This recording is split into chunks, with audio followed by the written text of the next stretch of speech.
Welcome to my YouTube channel, my dear learner, because my channel is all about the advanced structure. So today again in this class, I will teach you the advanced structure.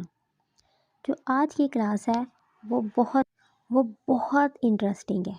अब वो interesting किस तरह है कि हम लोग बचपन से लेके आज तक जितने भी न्यू इंग्लिश लर्नर हैं वो इफ़ का इस्तेमाल बहुत ज़्यादा करते हैं। अगर मैं तुम्हारी बात ना मानूँ, इफ़ आई डोंट ओबे you, this type of thing. लेकिन किस तरह हम लोग ग्रामर को यूज़ करके इफ़ के वर्ड को एडवांस में हम लोग कन्वर्ट कर सकते हैं और ये हम लोग अपनी एडवांस स्पीकिंग में लेके आ सकते हैं। आज का हमारा क्वेश्चन ये है कि अगर हम लोग इफ़ के अल्टरनेटिव यूज़ कर रहे हैं तो क्या ये सही है कि नहीं। चले पहले हम लोग एग्जाम्पल्स के साथ देखते हैं कि ये सही है या नहीं। आज की जो हमारा फर्स्ट अल्टरनेटिव ऑफ इफ़ है ना, वो ये है कि हम लोग इफ़ की जगह एज़ लॉन्ग एज़ भी यूज़ कर सकते हैं। ठीक है, एज़ लॉन्ग एज़ का मतलब होता है जब तक, जहाँ तक। ठीक है, अगर इफ़ के इसकी जगह हम रिप्लेसमेंट कैसे कर सकते हैं, हम कुछ एग्जांपल्स देखते हैं और फिर समझते हैं कि इससे ज़्यादा बेटर है कि एज़ लॉन्ग एज़। चलो जो हमारा फर्स्ट सेंटेंस है ना ये है, if we go somewhere hot.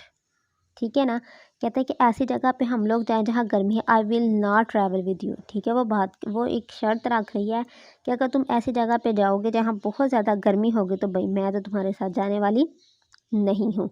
ठीक है, अब हमने इफ़ की रिप्लेसमेंट करके ज़रा एडवांस और कूल बनना है तो उसके लिए हम क्या कहते हैं, अब देखिए एज लॉन्ग एज हम यूज़ कर सकते हैं। इफ़ की जगह इफ़ को मिटाओ, एज लॉन्ग एज लिख दिया हमने। As long as we go somewhere I will not travel with you. ठीक है भैया, अच्छा लग रहा है। मीनिंग भी वही है कि जब तक हम ऐसी जगह पे जाएंगे जहाँ गर्मी होगी तो मैं तुम्हारे साथ नहीं जाऊंगी। ठीक बात है, बात सारी हमें समझ आ गई है। तो इसका मतलब है कि इफ़ का अल्टरनेटिव एज लॉन्ग एज हम लोग यूज़ कर सकते हैं। चलो जी, इसकी नेक्स्ट एग्जांपल भी हम लोग देखते हैं।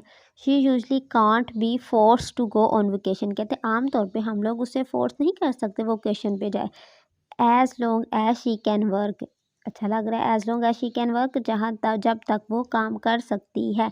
अब हम इफ़ लगा के देखते हैं एज लॉन्ग एज की जगह। चलो फिर सेंटेंस बोलो ज़रा दोबारा फिर।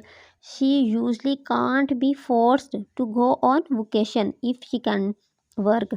ठीक है भाई, दोनों का मीनिंग सेम आ रहा है कि हम उसे फोर्स नहीं कर सकते कि वो वेकेशन पे जाए जब तक वो अच्छा काम कर सकती है। और इसका मतलब ये है कि हम लोग एज लॉन्ग एज को इफ़ का अल्टरनेटिव यूज़ कर सकते हैं। चले जी, अब नेक्स्ट एग्जांपल देखते हैं। नेक्स्ट अल्टरनेटिव क्या है इफ़ का नेक्स्ट अल्टरनेटिव है सपोज। अब हम सपोज को कैसे यूज़ करें भाई इसकी जगह, वो भी हम एग्जांपल से देख लेते हैं। सपोज का मतलब है अगर आप तसव्वुर करो जो हमारी ज़ुबान में है। ठीक है, ये देखिए, if went to America, if we went या you if we went to America would it safe. कहती है अगर हम अमेरिका जाएं तो क्या ये हमारे लिए सेफ़ होगा। ठीक है, अब हमने क्या करना है, अब हमने इसकी जगह सपोज को पुट करना है। ये देखो सपोज, ठीक है, लगा इफ़ किसको ख़त्म करके हम लगा दिया suppose we went to America would it safe. चले जी, ठीक है भाई, हम लोग कर सकते हैं। ये देखिए, ये सपोज का मतलब क्या है, तसव्वुर करो या इमेजिन करो। ये क्या है, सपोज तसव्वुर करो we went to America would it safe, क्या ये वुड इट सेफ़ ये हमारे लिए सेफ़ होगा। तो ठीक है, उसमें भी यही कह रहा है कि इमेजिन करो अगर हम अमेरिका जाएँ, तो सपोज़ में भी यही कह रहा है कि इमेजिन करो अगर हम अमेरिका जाएँ तो हमारे लिए सेफ़ होगा। ठीक है, हम लोग सपोज़ को यूज़ कर सकते हैं। नेक्स्ट एग्जांपल है if you agree with me. अगर तुम मेरे साथ एग्री करो। हम कहते हैं अगर तुम मेरे साथ एग्री करो। तो ठीक है भाई, इफ़ को हम रिप्लेस करते हैं सपोज़। कहते हैं सपोज़ फॉर अ मोमेंट, कहते हैं एक लम्हे के लिए इमेजिन करो यू एग्री विद मी, के तुम मेरे साथ एग्री करते हो। अच्छा लग रहा है और बहुत एडवांस लग रहा है। Suppose for a moment that you agree with me, बहुत ही अच्छा लग रहा है इसको यूज़ करने में। इसलिए आप ट्राई करें कि इफ़ की जगह हम लोग सपोज का वर्ड यूज़ करें। चलो इसका नेक्स्ट अल्टरनेटिव देखते हैं। जिसका नेक्स्ट अल्टरनेटिव है हमारे पास वो है प्रोवाइडेड। प्रोवाइडेड का मतलब है कि बशर्तिया, जो हम आम अल्फाज में कहते हैं। देखो, if I get the time I will go with you. कहते अगर मेरे पास टाइम हुआ ना तो मैं आपके साथ जाऊंगा। अब हम इफ़ की रिप्लेसमेंट कर लेते हैं भाई इसके साथ के ये यूज़फुल है यहाँ प्रोवाइडेड यूज़ करना या नहीं। ठीक है, if I get the time I will go with you, अगर मुझे टाइम मिला तो मैं तुम्हारे साथ जाऊँगा, तो इसका हमने provided. I get the time I will go with you, अब वो सही कह रहा है कि इसका जो इस्तेमाल है वो बिल्कुल सेफ़ है कि है प्रोवाइड का मतलब अगर शर्तिया कि अगर मुझे टाइम मिला तो मैं जाऊँगा। तो अगर कोई आपको कह रहा है कि चलो मेरे साथ ना तुम मार्केट जाओगे, provided I get the time I will go with you, कि मुझे अगर टाइम मिला तो मैं तुम्हारे साथ जाऊँगा वरना मैं नहीं जाऊँगा। ठीक है, अब हम इसका नेक्स्ट ऑल्टरनेटिव देखते हैं। और ये इसलिए ग्रामर रूल में मैंने ऐसा लिखा है कि बहुत से जो आजकल लोग हैं वो हमें कहते हैं बेसिक और एडवांस में बताना चाहिए, लेकिन हमें ये नहीं बताते कि हम किस तरह इनको रिप्लेस कर। अगर हमें ये बताना शुरू कर दें ना कि रिप्लेस इस तरह करो और इफ़ को क्रॉस करके ये लगा लो, तो बहुत ईजी है हम लोगों का जंप करना एडवांस की तरफ। मेरी एक छोटी सी कोशिश है आपको एडवांस की तरफ लेके आने की, होप आपको ये क्लास पसंद आई होगी। ठीक है, अब हम देखते हैं अपना नेक्स्ट भाई इफ़ की जगह हम लोग क्या यूज़ कर सकते हैं। ऑन द कंडीशन डैट, इसका ये भी हम लोग इफ़ की रिप्लेसमेंट के तौर पे यूज़ कर सकते हैं। अब कैसे कर सकते हैं ये मैं आपको, क्या ग्रामेटिकली ये सही है इफ़ की रिप्लेसमेंट करना, हमने ये पढ़ रहे हैं हम लोग।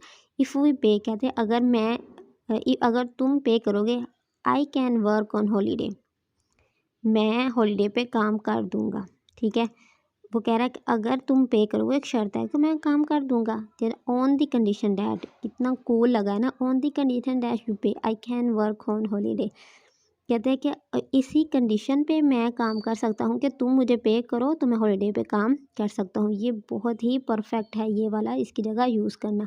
On the condition that you call her she will come. देखो अब यहाँ हम क्या, if you call her she will come, it is so ordinary. If we are replacing with this on the condition that you call her she will come, it's it seem like a native is speaking, so बहुत अच्छी और cool feeling आ रही है। So try to use these advanced all words instead of if। अगर आपको ये class पसंद आई हो तो प्लीज़ दो सेंटेंसेस किसी इन चारों को यूज़ करके एक एक सेंटेंस बना के कमेंट बॉक्स में करें। आई विल चेक कि आपने इसका इस्तेमाल सही किया है या नहीं। Thank you for watching my YouTube channel.